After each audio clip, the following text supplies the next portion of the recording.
Hello friends, good afternoon friends.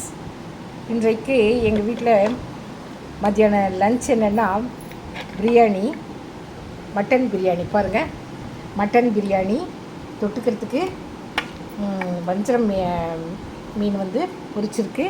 கூட இது புதினா சட்னி பாருங்கள்.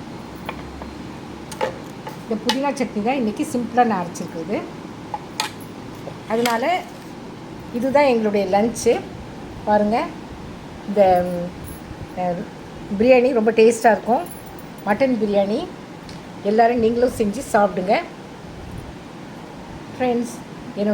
யாருக்கெல்லாம் மட்டன் பிரியாணி, வஞ்சரம் மீன், இந்த புதினா சட்னிலாம் பிடிக்குதோ அவங்கெல்லாம் சப்ஸ்கிரைப் பண்ணுங்கள், லைக் பண்ணுங்கள் அண்ட் ஷேர் பண்ணுங்கள். என்னுடைய சப்ஸ்கிரைபர்ஸ் அண்ட் மை ஃபேமிலி எல்லோரும் நல்லா இருக்கணும்னு நான் ஆண்டவர்கிட்ட வேண்டிக்கிறேன். தேங்க்யூ.